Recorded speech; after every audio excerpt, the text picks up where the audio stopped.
오늘 저는 청와대의 겁먹은 개는 김정은의 보신탕감이고 제 주위를 물어뜯는 청와대의 미친 개는 안락사감이다, 이런 제목으로 말씀을 드리겠습니다. 1945년 8월 15일 일제의 잔악한 통치 하에서 정확하게 34년 51개월, 이것은 1910년 8월 22일 한일 합방일로부터 1945년 8월 15일 광복일까지 정확히 34년 51개월 동안 우리가 일제 치하를 견디다가 해방을 맞은 74년 전에 8.15 광복절에 그 거대한 환희의 물결을 한번 여러분이 생각해 보시기를 바랍니다. 일제가 그 참혹한 중일전쟁과 태평양 전쟁을 치르면서 한반도에 가한 압박과 고통과 수탈의 역사는 한민족 역사상 가장 참담한 경험 가운데 하나였습니다. 이러한 시련 중에도 우리 한국인들은 독립의 꿈을 가지고 치열한 투쟁을 한반도 안팎에서 수행했습니다. 그 순국 선열들의 고통과 희생이 얼마나 컸습니까? 그렇지만 8.15 해방은 한반도보다 훨씬 더 큰 구도의 격변 속에서 찾아왔습니다. 하루까지 범무서운 줄 모르던 일제가 세계 최강의 힘을 가진 미국과 무하게 맞짱을 뜨다가 총체적인 멸망 직전까지 갔습니다. 일본군이 무려 250만 명이 전쟁에서 죽었고 일본인 민간인도 100만 명이 전쟁 때문에 죽었습니다. 그 중에 15만 명이 원자 폭탄의 희생자들이었습니다. 아마 부상자를 포함하면 일본이 그때 경험한 1000만 이상의 사상자를 냈을 것입니다. 일본은 미국을 통해서 하나님의 아주 무서운 심판을 받았습니다.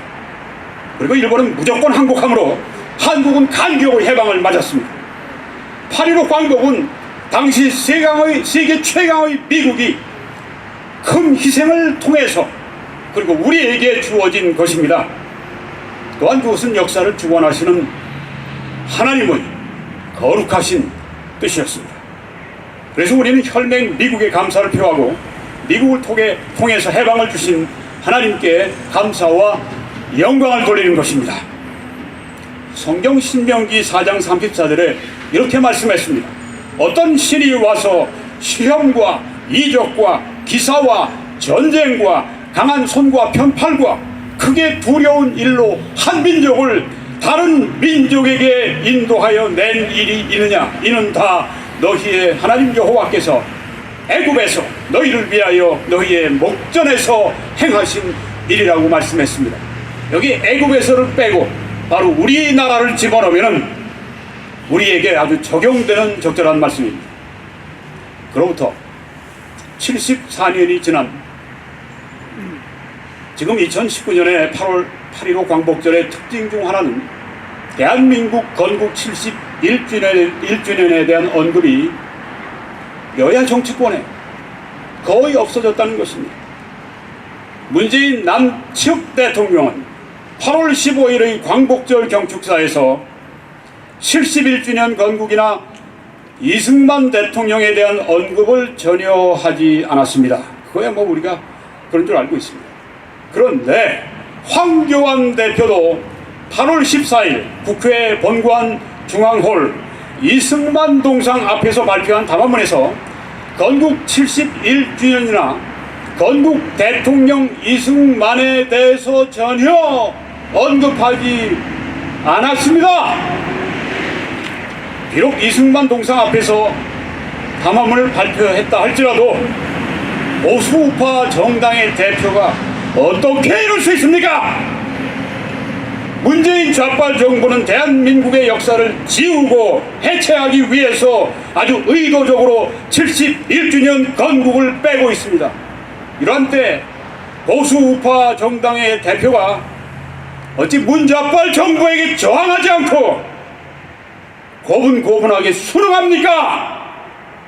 이것은 한국당과 황교안 대표의 아주 심각한 오판입니다. 적과 더불어서 용감하고 치열하게 싸우지 않는 보수 우파 정당은 바로 우리 시대 최대의 비극인 것으로 아십니까?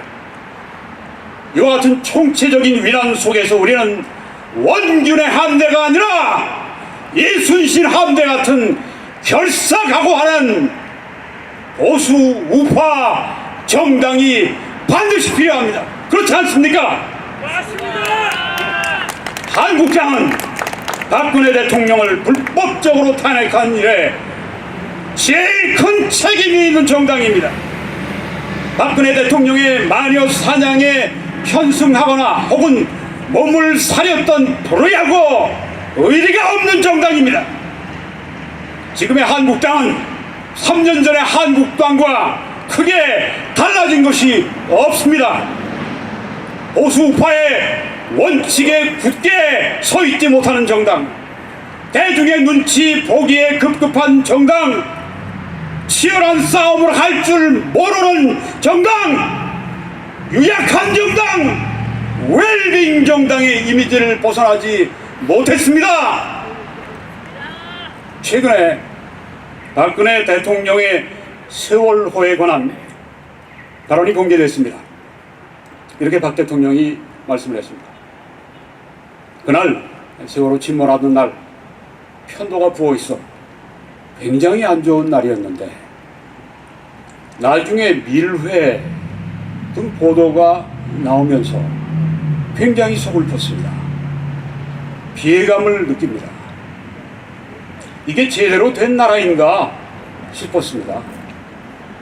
그날 주사 맞은 일은 없습니다. 그리고 후에 그 주사에 대한 설명입니다. 그게 대단한 주사가 아니라 그냥 병원에서 맞는 영양주사입니다.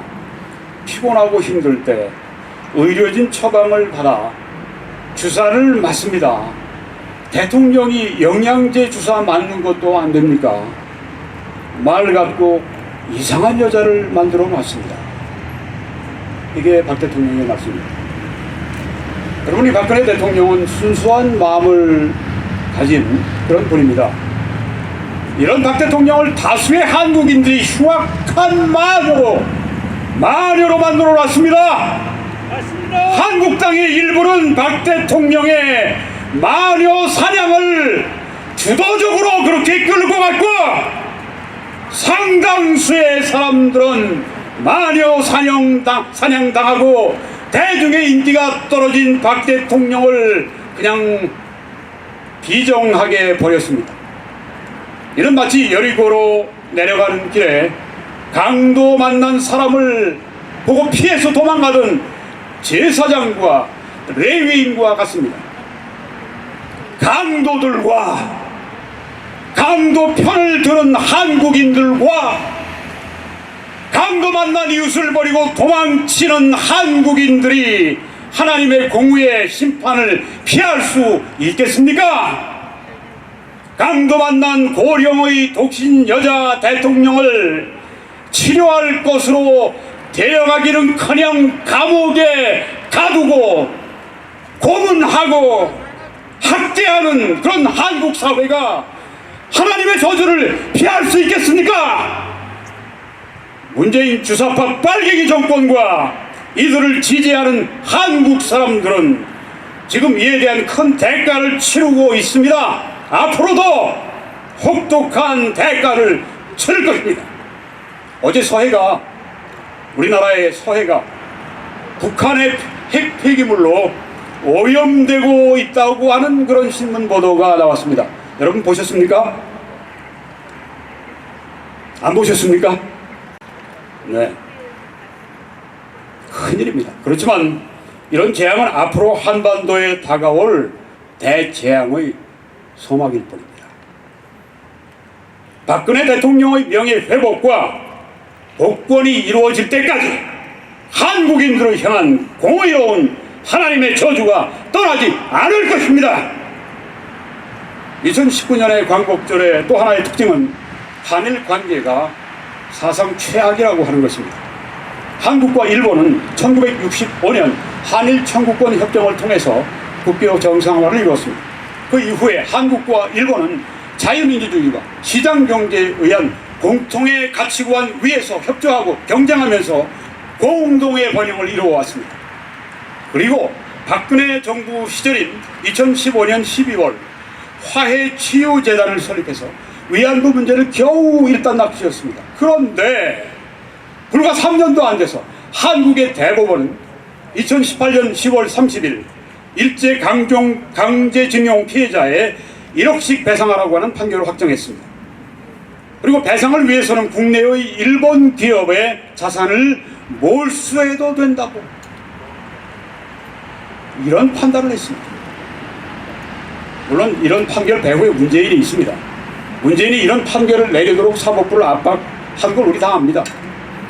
그리고 3주 후에 2018년 11월 21일 문재인이 화해치유재단을 해산한다고 발표해서 그동안 어렵사리 만든 위안부 합의를 일방적으로 휴재 조각으로 만들어버렸습니다. 이런 행태는 1965년 6월 22일 체결된 한일 기본조약 혹은 한일 청구권 협정을 깨뜨리는 그런 행위입니다.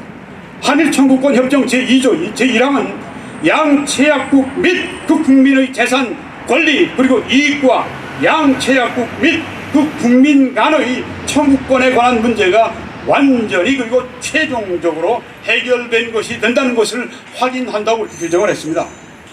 따라서 아베 정부는, 문재인 정부가 이 한일 기본 조약을 어겼고 따라서 국제법을 위반했다고 주장합니다. 아베 정부는 문재인 정부에 수차례 대화하자, 중재위원회 우리 열어서 해결하자, 안 되면 국제사법재판소로 가서 해결하자, 징용공 문제, 위안부 문제 해결하자 요구를 계속해 왔습니다. 그러나 문재인은 일체 응하지 않았습니다. 그의 주장과 다른 것입니다. 자기들이 뭐 대화를 하려고 했다고 또 거짓말입니다. 역사가 기록을 보면 그렇습니다. 왜 이렇게 응하지 않았는가? 미국과 국제사회가 일본 측의 주장이 옳다고 말하면서 일본의 손을 들어주지 않기 때문입니다. 그래서 문재인은 대화나 중재나 재판을 묵살해버리고 모든 책임이 일본에 있다. 그리고 일본의 책임을 뒤집어 씌웠습니다. 일본은 또한 한국이 일본에서 수입한 전략 물자를 북한으로 보내고 있다고 의심하고 있습니다. 특히 핵무기 제조에 사용되는 불산, 불화가스, 불화수소, 에칭가스, 이 행방을 대라고 문정부에 요구하고 있습니다. 한국 정부는 불산 거래의 승인과 거래 기록을 가지고 있기 때문입니다. 보여주면 됩니다. 안 보여줍니다. 한국은 얼마 전에 3년치의 불산을 한꺼번에 수입했습니다. 그런데 불산의 보관 기간은 2주밖에 되지 않습니다. 2주면 폐기 처분해야 될 불산을 왜 한꺼번에 3년치를 수입합니까? 수입한 불산에 우리는 일본에 반품했다. 0.03% 반품했다는 얘기입니다. 나머지 99.7%의 불산의 행방에 대해서 문재인은 여전히 감추고 있습니다. 따라서 일본은 한국이 많은 양의 불산을 북한으로 보냈다고 의심합니다. 물론 이런 판단에는 일본이 어떤 나름대로 증거가 있습니다. 이런 증거는 미국이 일본에게 제공해 주었다, 그렇게 해외 전문가가 이야기를 합니다.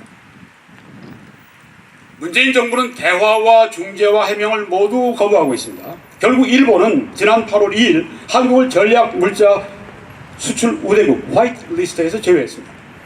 그러니까 문재인은 아베에게 모든 책임을 집어씌우고 일본에 대해서 경제전쟁을 선포했습니다.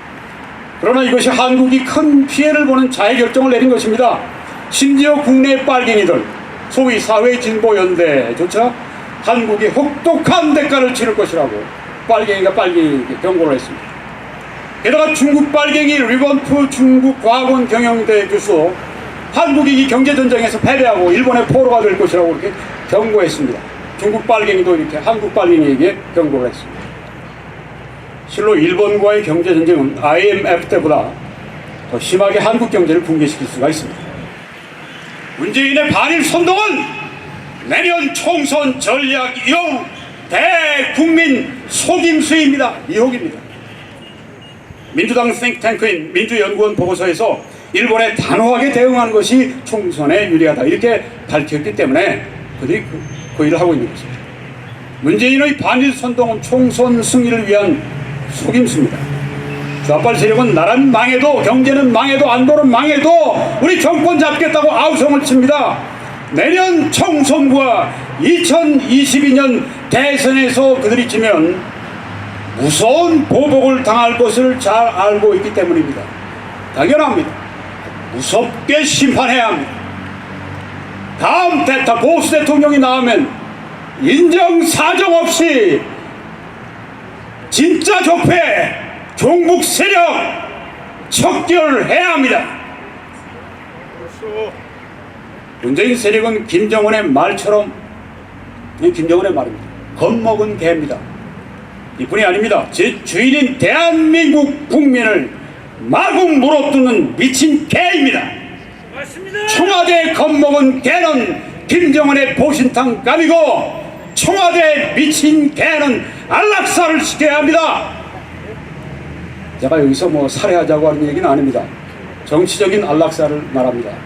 좌빨들이 아마 제목만 보고 대단히 저에게 아마 도전을 걸어올 겁니다. 문재인의 반일 선동은 김일성의 가쁜 전술을 충실히 실천하고 있는 것입니다. 김일성은 1972년 김일성 정치대학 졸업식 연설에서 소위 가쁜 전술을 이렇게 말했습니다. 사람의 머리에 쓰는 갓은 두 개의 끈 중에서 하나만 잘라도 바람에 날아간다. 남조선 정권은 미국과 일본이라는 두 개의 끈에 의해 유지되고 있다. 남조선 정권은 미국이라는 끈과 일본이라는 끈 중에서 어느 하나만 잘라버리면 무너지고 말 것이다. 이에 대해서 한국으로 귀순환 황장엽 전 노동당 비서가 이렇게 말했습니다. 북한 정권은 김일성의 갈등 전술에 따라서 한미동맹과 한일 우호 관계를 약화시키려는 통일 전선 전술을 구사하고 있다. 여러분, 북한은 6.25 전쟁에서 아주 쓰리쓴 교훈을 배웠습니다. 그것은 일본의 전략적인 중요성입니다. 6.25 전쟁 당시에 일본은 미군과 유엔군의 핵심 후방 기지였습니다. 1953년 1월 달에 일본 내 미군 기지가 무려 733개였습니다. 주일 미군 기지들은 병사와 물자 수송 및 훈련 등으로 후방 기지 역할을 톡톡히 했습니다. 당시 미 공군은 주일 미군 기지에서 한반도로 100만여 회나 출격을 해서 폭탄을 70만 톤을 투하했습니다. 주일 미군 기지에서 인천 상륙작전을 위한 한국군 병사 8천여 명이 훈련을 받았습니다. 원산 상륙을 위한 기뢰를 제거하고 미군 수송을 하는데 8천여 명의 일본인들이 동원됐습니다.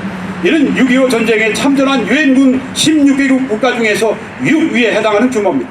일본의 이런 역할은 지금까지 과거와 동일합니다. 일본은 6.25 전쟁 당시나 지금이나 지리적으로나 전략적으로 바로 그 자리 같은 자리에 있습니다. 한반도 유사시에 미군 전력이 출동하는 유엔군 사령부 후방기지 7곳이 모두 주일기지인 것입니다. 미국과 유엔군 사령부 참여국들은 한반도 전쟁 상황에 대비해서 일본의 유엔사 후방기지를 유지하면서 병력과 장비를 배치하고 있습니다. 7곳에 있는 병력과 군수 물자들을 전시에 한국으로 이동하려면 미국 단독으로는 안 됩니다.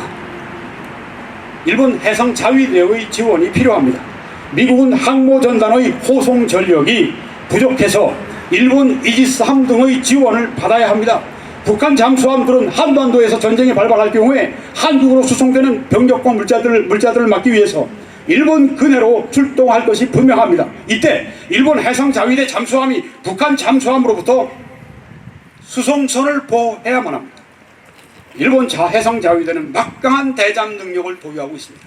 만약 우리가 일본과 가까우면 이런 모든 것들을 우리가 사용할 수 있는 것입니다. 전체 주한미군은 주일 미군의 지원이 없으면 북한의 공격을 제대로 막을 수가 없다고 하는 사실입니다.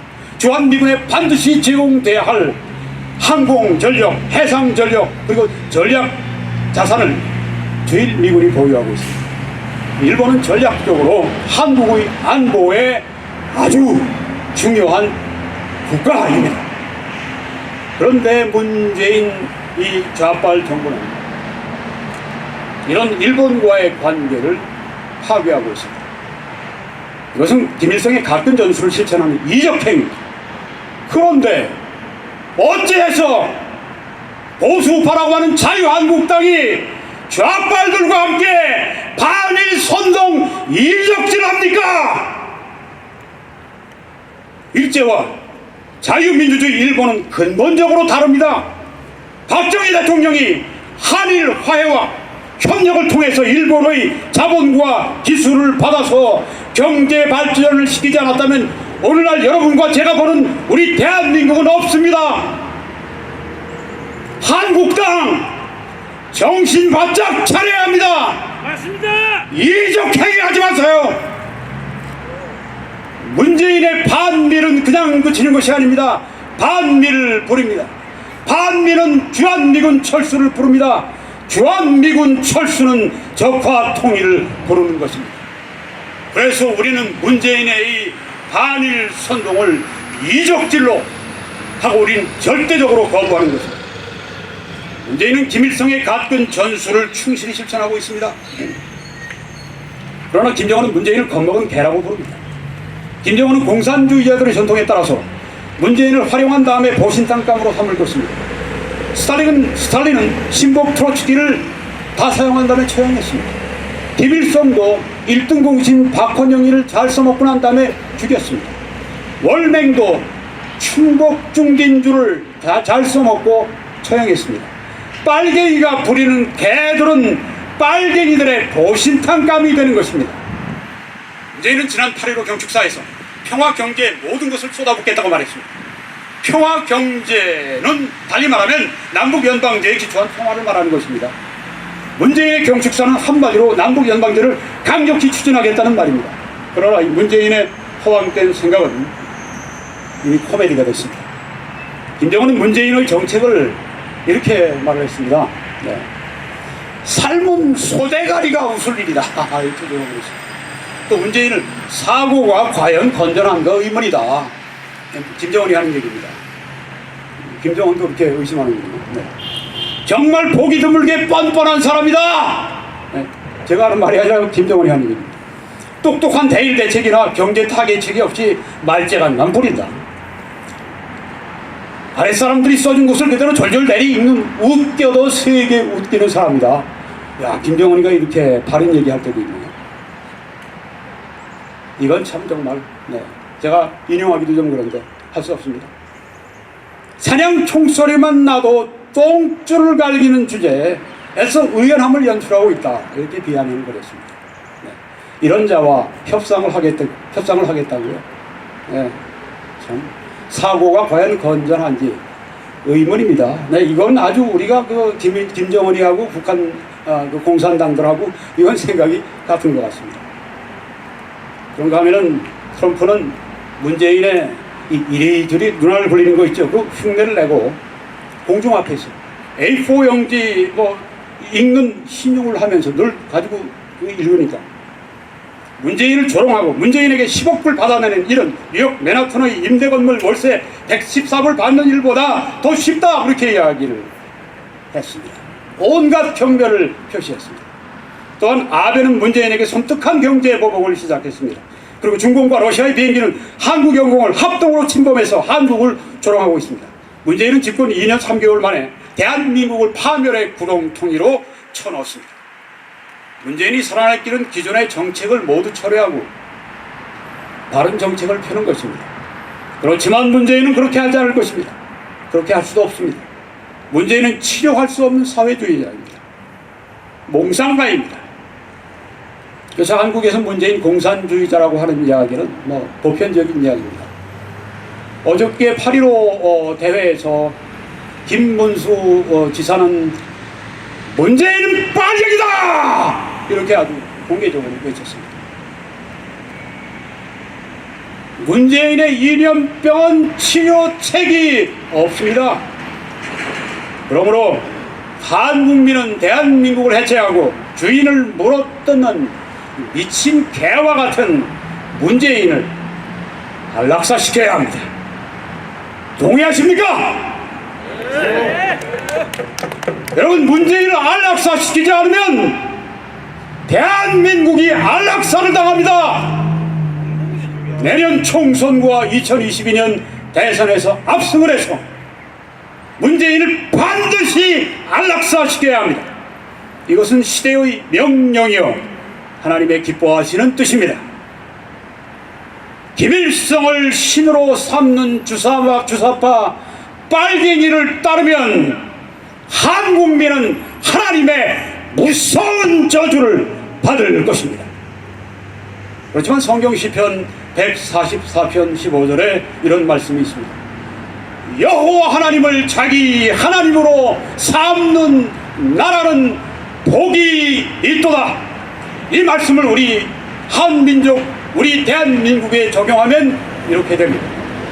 여호와를 자기 하나님으로 삼는 한민족은 복이 있도다. 여호와를 자기 하나님으로 삼는 대한민국은 복이 있도다. 아멘. 감사합니다.